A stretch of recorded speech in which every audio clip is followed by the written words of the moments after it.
Hello, hello, and welcome to Hygiene Elevated Conversations and Innovations. Today we have the esteemed pleasure of being joined by Rachel Hicks, Mentor Rach on Instagram. Rachel, welcome back to the podcast. Thank you so much for joining us today. Yeah, thanks, Amanda. I can't wait to chat more about teeth whitening. This is more whitening education than I had in school, just from the last episode to this one. So this is going to be fun. So Rachel, for people that did not get to hear our last podcast with you on it, I would love to hear about your story, what you do, how you practice, where you're at, all of those fun things before we start talking about whitening. Yeah, for sure. Well, thanks so much again for letting me elaborate more on the topic. And as you mentioned, teeth whitening is just something that isn't discussed much in our industry. So it's incredible to actually have a platform to chat and educate on. So I'm Rachel, and I'm over here in Canada. I know a lot of your listeners are in the States, but if anyone has been over the border into Canada, that's where I am. I'm in Ontario, and I'm actually a trained dental assistant. So I have been in the dental world since 2014, and in 2021, I dove into teeth whitening. So I opened my own teeth whitening studio in my home, and then opened the first commercial teeth whitening studio. And teeth whitening has been my day in, day out ever since. So it's been lots of fun. I own my own B2C company. So we have studios all over, and we do different models with medi spas or even dental clinics where we provide teeth whitening for them, like their services for the day. And then on the flip side, I also own a B2B company where our team is a large supplier for dental clinics and dental hygienists to buy the best teeth whitening systems. So, What do those terms mean? I'm going to interrupt you. B2C, B2D. What yeah, what do those terms mean? great question. So, our B2C is when we go direct to consumer. So, that would be like, Costco's a great example. It means like you, Amanda, you can walk through the store and you're the consumer. So, any of those brands that you find in Costco, you can buy direct. You don't need a license. It's not professional grade by any means, regardless of what you're buying. It just means that you can provide services as a business to the direct consumer. And then on the flip side, B2B is business to business. So then that's when you are only selling your products to businesses. So that usually comes with professional standings, licenses, etc. So when we talk about teeth whitening products specifically, our B2C model, we only sell our lower gel percentages and our actual teeth whitening services. So our hands-on services, our in-office chairside sessions. And then our B2B line, we sell our professional grade strengths that we use for those sessions to fellow dental professionals to use the same system. Thank you for that education. So direct to consumer, direct to business, or business to business, business to consumer. So, okay. So I want to know a little bit more. Why did you specifically decide to hone in on the whitening aspect of dentistry, I guess? Yeah, and we kind of touched on it last episode, and it really came down to when I was in dental sales. I was getting asked all the time, like I'd walk into an office and like a DA or an RDH would kind of like pull me into their office and kind of whisper in my ear, like, hey, can you get me teeth whitening supplies? I see all of these beauty professionals offering teeth whitening, and if they can do it, why can't I do it? And they would mention that their patients in the chair would be asking about teeth whitening options, and they wanted more than just custom trays. And the professionals like the DA or the RDH would sit there and be like, well, our office doesn't offer anything but custom trays, but why can't I offer that to you outside of the office? So they were asking me, and I was like, this is really interesting. So then I decided, well, let's actually dive in and see if consumers are actually looking for teeth whitening as much as these professionals are coming across that they are. And the truth is, they are. They really are. Yes. Yes, they are. I think it's one of those frustrations as a hygienist. You get a new patient that comes in, they've got a lot going on, and you're elaborately explaining all of their treatment plan, oral systemic condition, and they're like, so can I get my teeth whitened? And you're like, yes, but not right now, but yes. And it's just like, did you hear anything I said? But I think that does come down to making sure that you know what your patient is after. Like, they're coming to you obviously for health, but there are times, that we should be the one driving the conversation of whitening, not Kim Kardashian or anybody else, right? Unfortunately, and I think this is a good opportunity, like you're saying, for dental offices to do some internal marketing, because what patient is in your chair that doesn't want whitening? 9 Exactly. out of 10 do. But yeah, I mean, there's always that one that's like, I don't care. But 9 out of 10, yeah, they want something. They'll talk about it. They'll entertain the ideas. And I love that you mentioned that because that's a great kind of note to touch on that studies do show like high marketing companies really push that consumers buy on emotion.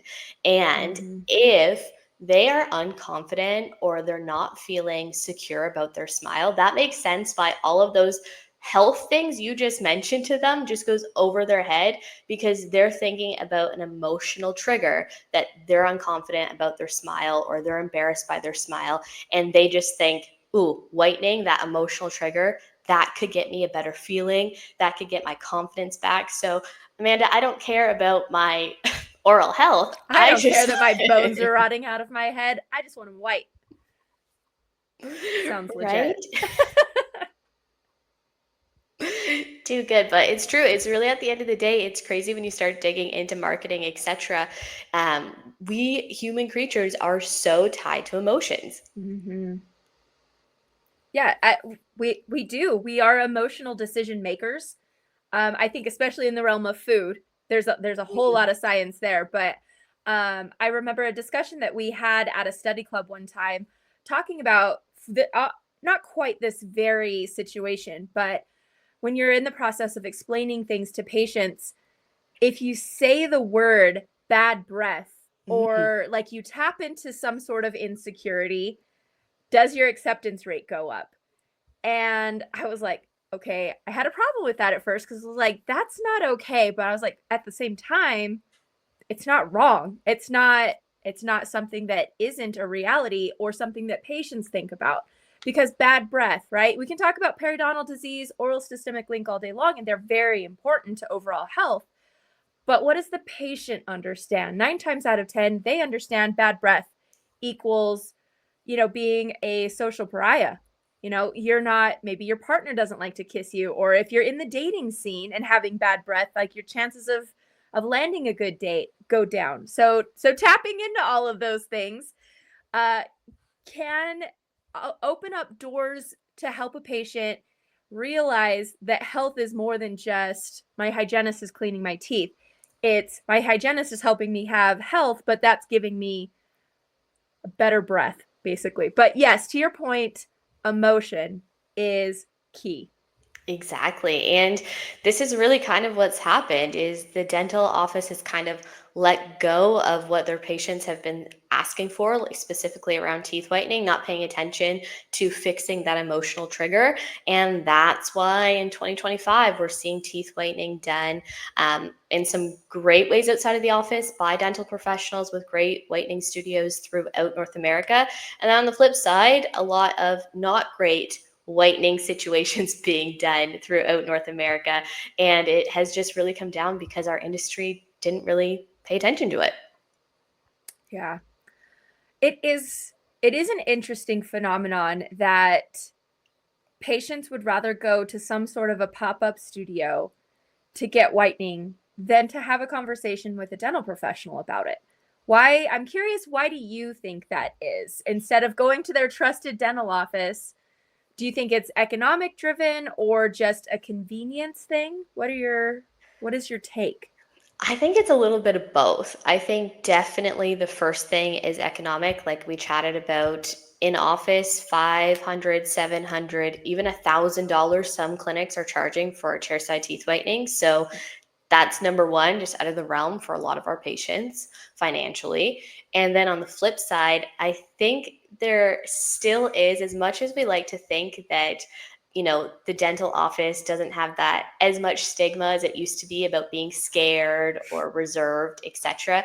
I Mhm. think deep down, a lot of our patients still really do struggle with feeling confident or asking those questions in a dental office because there still is a lot of scarcity mindset and also just not feeling confident about oral health in general. And I think they're just afraid to have that barrier. And I mean, it could open a whole nother can of worms, as we were briefly chatting about before we started. I mean, we know we're in a really interesting time right now with jobs not being filled, offices short staffed. Like, there also isn't that connection a lot of patients are getting with the same provider every time they go in. So maybe they're just also not building that comfort rapport that they feel confident asking those questions as well. So maybe there is some benefit to those signs that we do with internal marketing that say, ask me about whitening. So opening up the doors to conversation. So Rachel, I want to know, in your experience, what have been the most popular chairside whitening brands in dentistry? Because I was at Chicago Midwinter 2 months ago now, which is wild. And I got to walk the floor and I was like, what in the world are some of these whitening? I've never heard of these people. So what is your experience with that? Yeah, so I'm assuming it's similar with you being in the States and us here in Canada. There is just kind of like a target few that are the most well known, and for better or for worse. So, Zoom, definitely, I feel like if I say Zoom, you know exactly what I'm thinking of and talking about, right? The We're the meeting space, the virtual meeting space, right? Yeah, right? So, Zoom, Philip Zoom has really held the market for years and years and years. I feel like being a Zoom sales rep must be the best job ever because you don't even have to pitch. You just walk in and you say, I'm your Zoom rep, and your office buys. It's So, true. Zoom's definitely a heavy hitter. They hold a market for a reason. I mean, they do give you some great results, but we know that sensitivity is really, really high with Zoom. So, Zoom's a big one. And then the two that I would say would be close seconds that are, again, more generational, have been around for a while, is Pola as well. That one. Have you not heard of Pola? So, I don't think so. yeah, so Pola is with they are with, I'm going to totally botch who they are with. I want to say they're with Ivoclar, but I might be wrong. They're a brand off of another big dental company. Um, and then Opalescence. Are you familiar with Opalescence? I live in Utah. It's the home of Ultradent. So I have Ultradent blankets adorning my operatory. So yes, I've So heard of they them. I've heard of them. so they're really big, and the difference between Zoom, Pola, and Opalescence is Zoom is still pushing LED, Mhm. as Opalescence and Pola push that you don't need a light. But have you worked with? So have you actually worked chairside with Opalescence before? To be honest, I don't think I have just their post whitening products. I've done like the whitening strips and their gel, but not a chairside product, Yeah. unfortunately.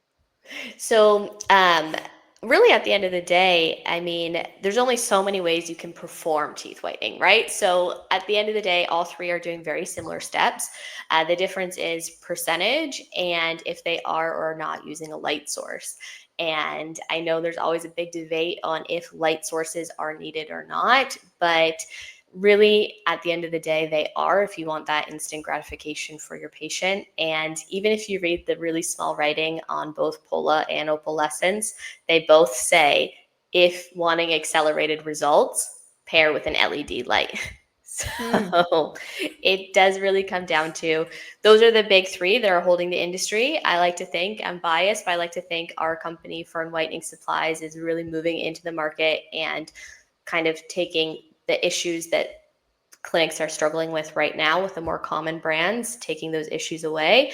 But right now, those are the three that you probably notice and that a lot of your listeners have probably actually worked with before.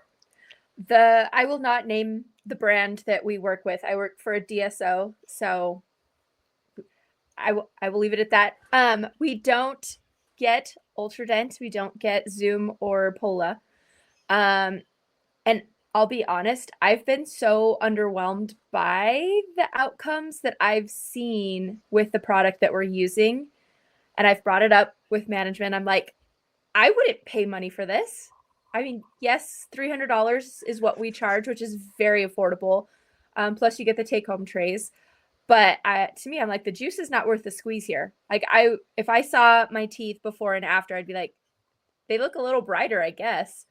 But as a clinician, I'm just like a little bit, I will not push something that I don't see or I don't buy into. And I mean, if a patient is like, I want to try it, I'm like, you can absolutely try it. But yes, if you're gonna do the whitening and you're gonna get the take home trays, yes, absolutely, let's do it.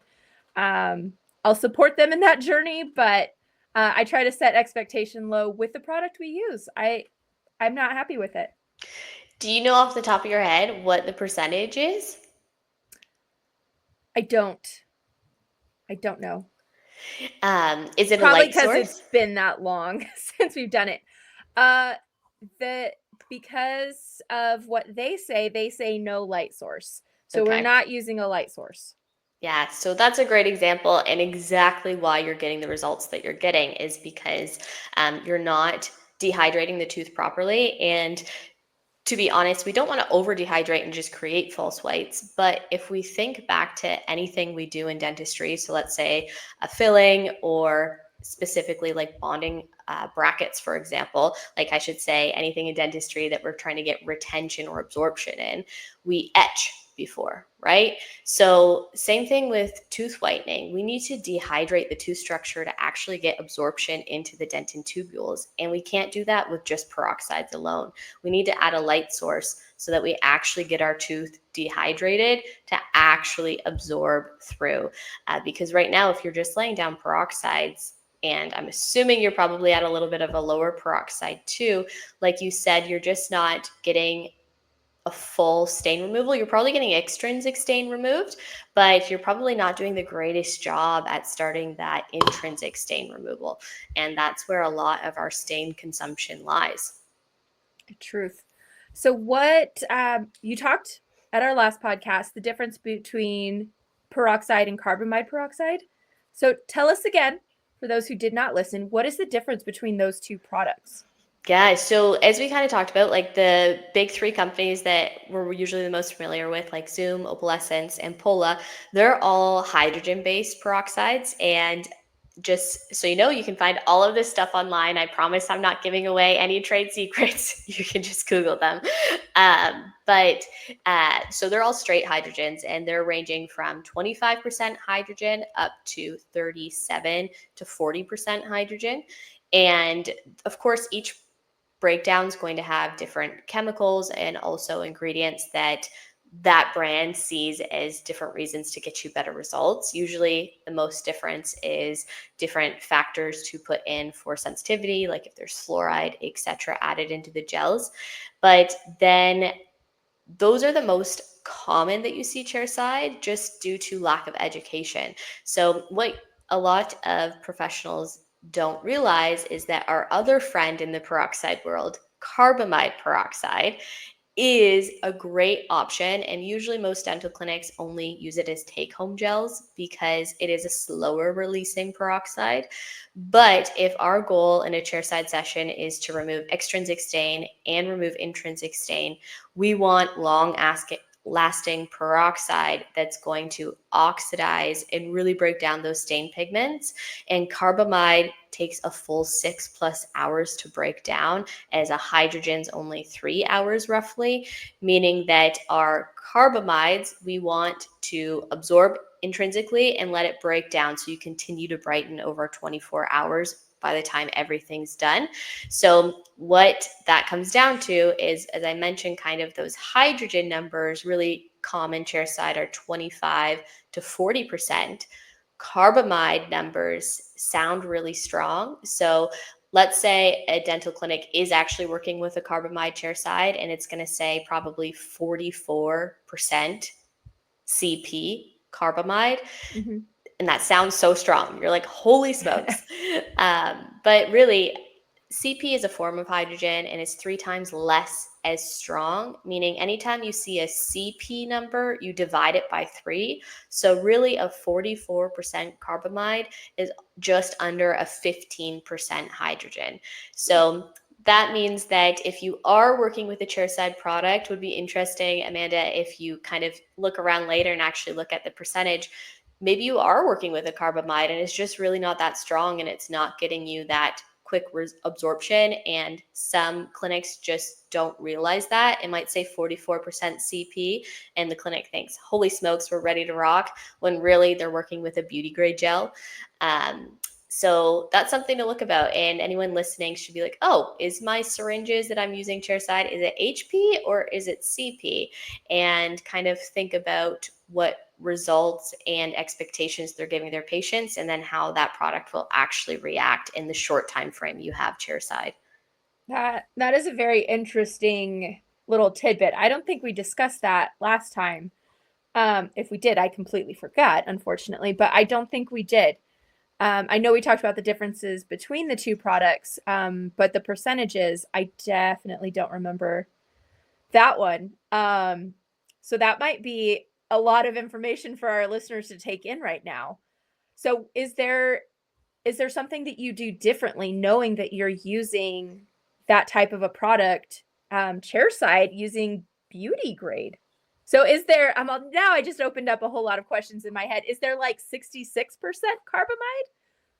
So typically 44% carbamides is high is what's on the market, just because there's only so high you can push either hydrogen or a carbamide before it just comes way too unstable, and it would be really hard to hold in an active state in a vessel, like in a syringe or a pen. So usually we've got 44% carbamide is the strongest for carbamide.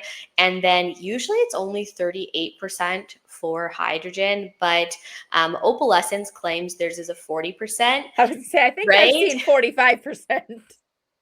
But if you read some of the docs on some of those companies that claim that they're pushing 40 to 45, they claim that their solutions are really high in aqua, so that it's not actually a full 40 or 45%, that it's really, really highly concentrated with water, so that that percentage isn't the pure form. So it's hard to say what the strongest hydrogen is, but if we think about it, we know hydrogen releases the fastest and causes the most sensitivity. So I personally would think 25%, which is the Zoom standard, is more than enough.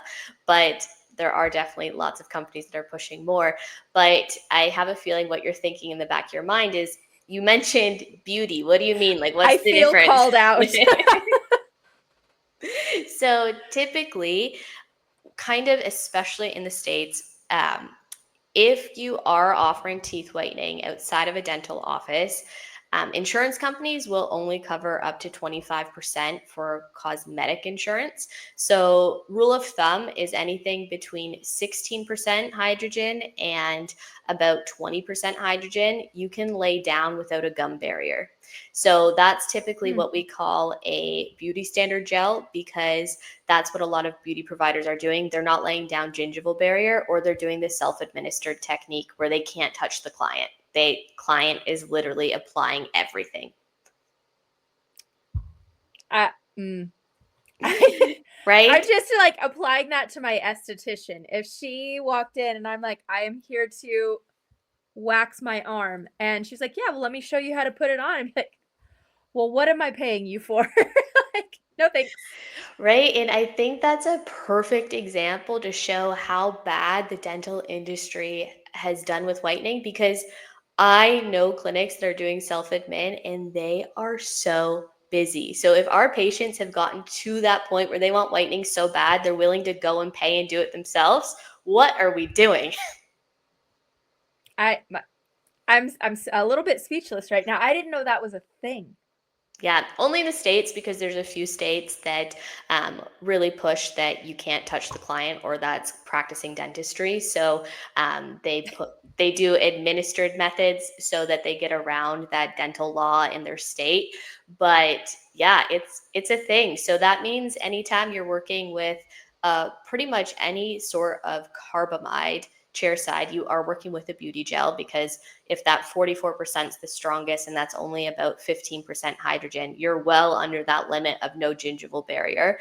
So we have, for beauty grade gels, anything under 25% legally for your cosmetic insurance, but usually they're floating with the 16 to 20%. And then anything over 25% is what you're going to get in the dental clinics, because your cosmetic insurance companies won't cover that, because of course there's higher risks with higher peroxides. So, and that's not like the divided by 3 number. That's just the what's on there. Yep, that's your straight hydrogens. Interesting. Okay. That's a lot to process. That's a lot to unpack. I'm still baffled at the self-administer. The way people get around things really cracks me up sometimes. But I mean, clever or good on them. So, with this knowledge that we now have, Rachel, I'm a little bit curious. So, if you're allowed to talk about this, what is the procedure that you implement with your whitening products in office? Yeah, so this has really been through years of trial. Like, again, I've been doing this, my figuring out my own method since 2019. And along the way, it's been building out formulations and also working with great dental manufacturers. So our clinic, how we do all of our chairside whitening sessions here in Canada, and also what we sell to dental clinics, is we have a proprietary gel that's actually a blend. So we kind of talked about the benefits of hydrogen and carbamide, right? Our Mhm. quicker release and our longer release. So why wouldn't we use it together? So we actually have blended gels. So they're called active HPs, meaning that there's carbamide and hydrogen in the gel and together. So then when they both oxidize out, it's one solid HP number. That's the active HP amount, but you're still getting the benefits of the slower releasing carbamide. So we use blended gels at 25%. That percentage, I feel like there's just something to kind of note. Like, if there's a dinosaur like Zoom around and they use 25% hydrogen and it's been rocking the dental world for years and years and years, there's clearly some science behind it, right? If it does so well, there's got to be something about that 25%. And it is true. There's lots of clinical trial studies. The Wilkins textbook even has a great paragraph about it, that anything over 30% hydrogen has studies showing that you can get microscopic voids through your enamel, and it can cause, which is really common, false whites. And there still is some concern on those stronger peroxides, what the long-term breakdown would be. So anything over 30% is kind of flagged as like the only thing you're really doing post that is extra dehydration. Are you actually providing a stain removal, or are you just making the tooth really thirsty? So we personally have chose to stay at that 25%. It's been great. And then what we've done is we've paired up with Beyond International. They're a manufacturer actually in Texas, and they have over 14 dental advisory awards on their patent ultrasonic accelerator technology for whitening lights. So they have what's called the Beyond 2 Ultra, which is what we work with in our clinics, and we also distribute. We're one of the biggest distributors in North America for them. And what this light does is it fixes a ton of problems. We would be on here for hours if we went through all of them. But a quick little breakdown is it works with what we call the ultrasound technology. So kind of think of like your ultrasonic and your stereo bay. It's going to break down your gels and oxidize them a lot faster with that actual cavitation motion, which is going to allow you to really shorten your chair times. So for example, if we compare, let's say the standard Zoom, you're under the light for 4 15-minute rounds. When you go to something like the Ultra Accelerator machine, you're increasing your intensity with lux energy instead of our MC2 squared energy, which is heat energy. And that allows you to oxidize out your gels a lot faster. So our chair times are only 2 rounds of 12 minutes. Oh, wow. And we get the exact same chairside results as you would off of a longer session with heat based lights, and also say if you're pushing higher peroxides. So it has been really great to switch into working with your stronger gels.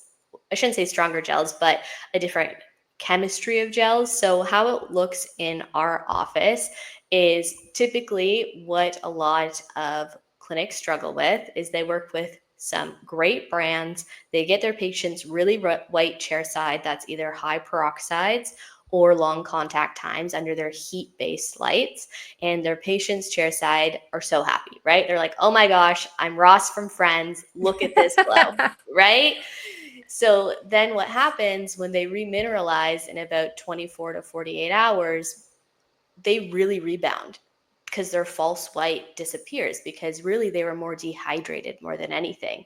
So they sometimes will call back and be like, I need more whitening or what's going on because I've lost that brightness. As our system moving from non-heat activated lights, but still oxidizing our gels faster, we still absolutely remove extrinsic stain and start the intrinsic process. So you definitely notice brightness for sure. But instead of rebounding in 24 to 48 hours, they're only brighter in about 24 to 48 hours because that carbamide's working in the back end. And think of our tooth structure. There's different parts of our tooth that are thicker and thinner, right? Like our gingival margins are definitely thicker. It's going to take longer to absorb through. So yeah, you might notice a little bit of yellow tones still around areas like your gingival margins when you first leave the studio. But by that 24 to 48 hours, when it's fully absorbed in without ever have been extra dehydrated, we have great results and the best retention, and patients love it because there's no sensitivity. This is like a clinical implication question. Sometimes I think patients will come in and they'll say, like, my canines are so much more yellow than the rest of my tooth. And obviously, there's a little bit of anatomy involved there. How do you address that type of an issue? Yeah, so good. And you're so true. A lot of the times cuspids are darker, or a lot of the times the lower anteriors are darker than the max anteriors too. So what we do is say if they are starting with darker cuspids or the mandibulars darker than the maxillary, then we will give them some sort of dual tray to go home with, and they will just spot whiten at home and to continue to catch up to the brightness that they've got. So they would just pop the gel on, say the cuspids. Either we send them home with just a retractor to keep their lips out of the way, or like I mentioned, a dual tray if we're trying to do like a full arch, like the lower arch. But yeah, that's it, because really over the next 2 weeks, your dentin tubules are going to be slightly open still because they have been dehydrated to a sense under the light. So the best way to continue to pick up that stain absorption is going to be to add peroxides over those 2 weeks while they're at home. So if they need to target whiten, that's what they're doing at home to catch up any darker spots. So interesting. It's never have I done such a deep dive on whitening, Rachel, ever. Okay. So for the hygienist out there, especially as you had kind of mentioned, there's a lot of things happening in within the scope of practice for hygienists right now. So what if a hygienist was really interested in setting up a whitening practice? What would that look like? Obviously, all 50 states are different, so you can't possibly know the laws for each. But what are some general guidelines? Unless you do know the laws for all 50. Yeah, Correct so me. it pretty much comes down to depending on the dentistry board for your state. So it comes down to obviously you're impinging on a service that the dental clinic offers. So some dentistry boards are really aggressive about it, and other ones do not care. So, for example, I would look up the whiteout article. You can just find it on Google, the whiteout article, and put teeth whitening, and it should come up. It's from 2013, but it's a really interesting article. It lists the majority of all states, and what this legislative attorney has done is she literally went to every state board through their law through their laws and their policies to see if there actually was legalities written in their state laws or their state policies that teeth whitening can or cannot be performed out of a dental office. So there's a great chart that just says, yes, it's legal, unsure, or no, it's totally legal. Now, just keep in mind when you look through it, this is from 2013. Yeah, I was like, that's a long time ago legislatively. So, but it's a great example of like, it's not hard to figure out if you can just contact your state board and say, hey, is this legal? Is this not? But another piece of piece of info that I always mention is like, if this was actually illegal, you would see proceedings about it in your state every single day. And I bet if you look up any actual legal lawsuits, you cannot find any for your state specifically regarding teeth whitening.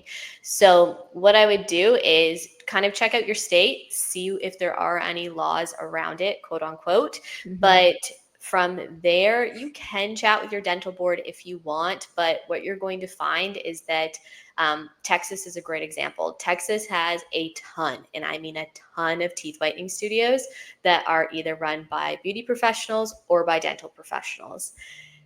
The beauty professionals have no issues whatsoever, but the dental professionals, there are some cases of dental professionals having to give up their hygiene license to keep their teeth whitening studio going. So, I have right? heard of that, and that is the most insane thing. Texas. It's crazy that they do not care if a beauty professional with no background's doing teeth whitening, but they care if that RDH is doing teeth whitening. So Clutch my pearls. But the fact that a hygienist would have to make that decision, that's disgusting. Like, crazy. how, I don't understand the rationale there at all. Yeah, it's wild. So pretty much you have to kind of be your own researcher, check your state, also figure out kind of as we were chatting too, like if you're in a state where you can be an self-initiated independent hygienist, then obviously you're very clear to just do teeth whitening as well. If they're allowing you to do your own clinic, they're not going to come after you for doing teeth whitening.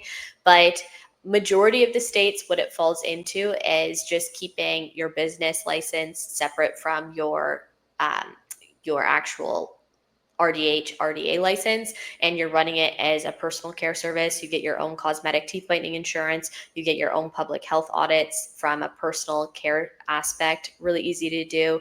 And then you just follow your product implications for cosmetics. And then majority of clinics have no issues whatsoever, and they do really well. It is interesting looking at the legality of things. As you were talking, my mind was triggered to a Facebook conversation that I got to, click in on yesterday, actually between my esthetician.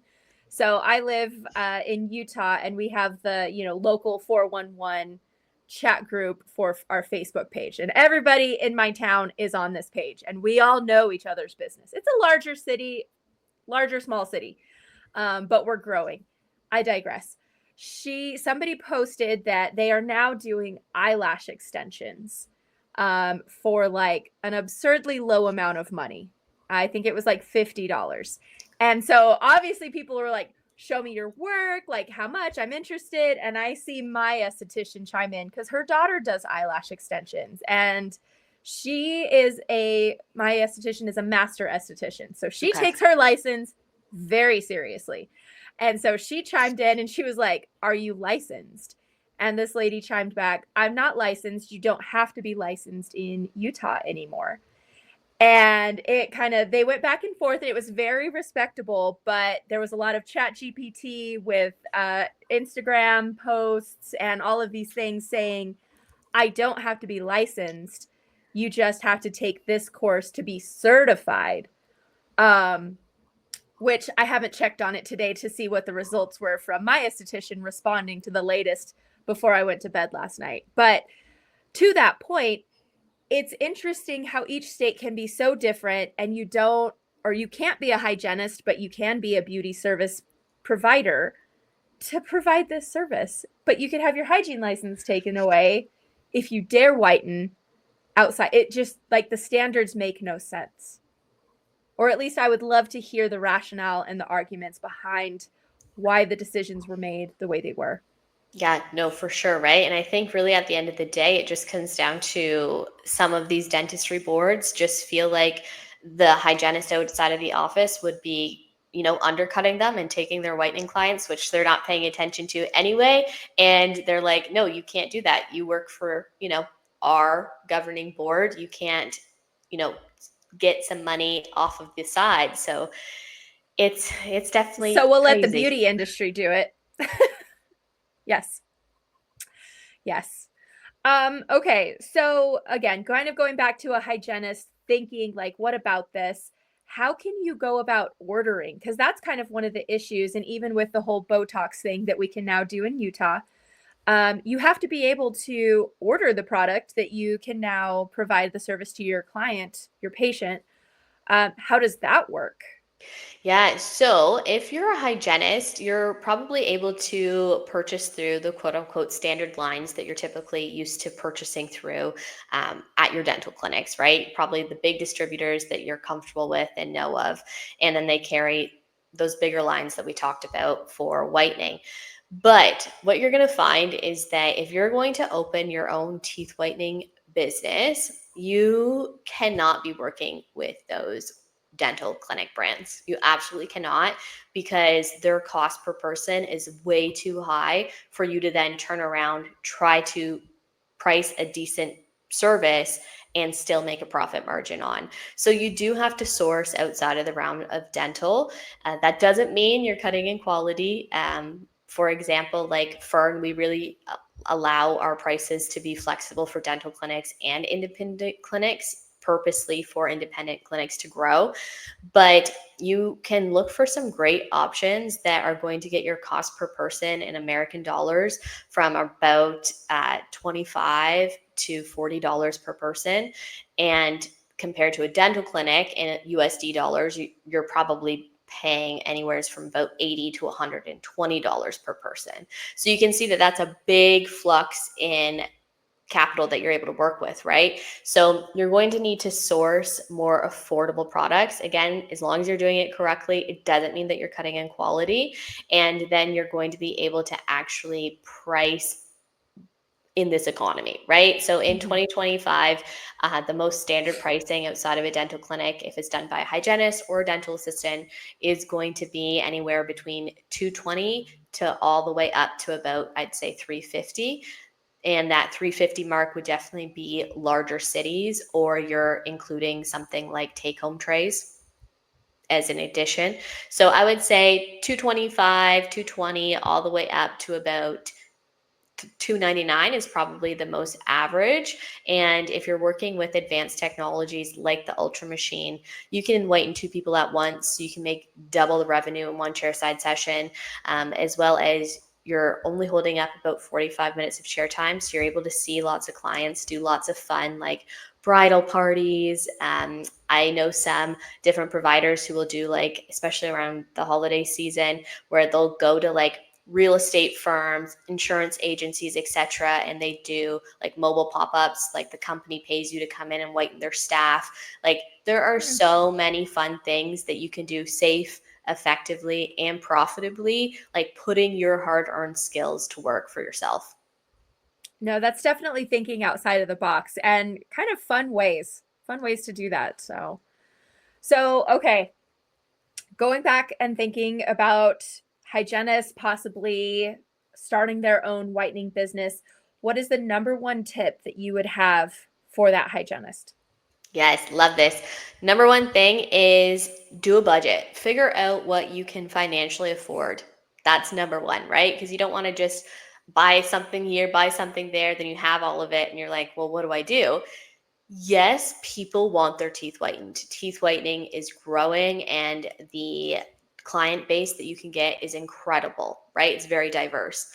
But people need to know that you offer the service. So, my number one tip is deep dive into YouTube, chat with local experts, etc. Figure out a marketing plan. People need to know that you offer the service, because if they don't know, you're not going to get bookings. So not only build a budget for what you can afford for products and your space of whatever version you plan on doing, if that's an in-person space or a mobile space, but budget for advertising.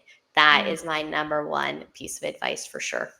What do you think the best not network, the best place to advertise is? Social, I would Yeah. imagine. So I would say it really depends on your local geographic area. Like if you're in a town where it's, more university based, college based, seems to be more younger professionals, then I would say, yeah, social media, probably more TikTok. But then if you're in an area where it's more mature professionals and you're like, nope, they're hanging out more on Instagram and Facebook, it really does depend Well, on. thank you. I am a more mature. Too good. They definitely, you need to figure out your local area for sure. And then, yeah, probably social in some way, shape, or form. But there's lots of great resources on YouTube, or even just purchasing some courses that can be quite cheap too, of just figuring out actually how to run social media properly. I'm sure, Amanda, you have great insight here. It's hard. It's hard to do. So you have to make sure that you understand how much work marketing is. Yes. Yes. Side note, like branding. I think we could probably talk a whole lot about branding. I did a branding photo shoot Amazing. a month ago. One of the best amounts of money I've ever spent, just with the amount of content that I have, how I want to use it, all sorts of things. But investments like that in your business, it'll make you look a little bit more professional and just branded as a whole. Absolutely. So true. And, in this landscape again of 2025, you do have to output a lot more than probably a company back in 2000, right? Branding was definitely a little different back then, but now you have to be branded on so many different platforms in so many Mhm. different ways. I mean, starting any business is a risk and an investment, but if, you do it properly, then it can definitely pay off. No, totally agree. Okay, Rachel. So much information. You are a wealth of whitening knowledge. I will give you kind of the floor for like a closing statement. Any last pieces of advice that you would like to give our listeners? Yeah, last piece of advice, if you are in clinic in operatory and you're rocking it and you love it and that's where you see your dental career continuing, kudos to you. That's incredible. And when it comes to the whitening landscape, just think at the end of the day, there's only so many ways you can put gel on a tooth. Just make sure that you're doing it safe, effectively, not blanching the gums, and that you are providing a proper light source so you can get the best and quickest results. Ideally not heat based, so we don't cause pulpal inflammation. And then if you are ready to jump out of the operatory and you're looking for ways to explore what you could do with those, again, those hard earned skills that you've invested your time and your money on building, then maybe teeth whitening is for you. And again, jump in, look at your local guidelines. If you need some kind of help on where to source those, send me a DM. Always love to help. But the sky's the limit, regardless of which way you want to take your RDH career. And thanks so much again for allowing me to come on the show and chatting about it. Where can our listeners find you? Yeah, so at Mentor Rach on all platforms is probably the easiest. Awesome. Rachel, thank you so much for coming on again and sharing just the wealth of knowledge that you have from whitening. Genuinely something that we're aware of, but we don't do deep dives on. So thank you so much for your insight. Thanks so much, Amanda.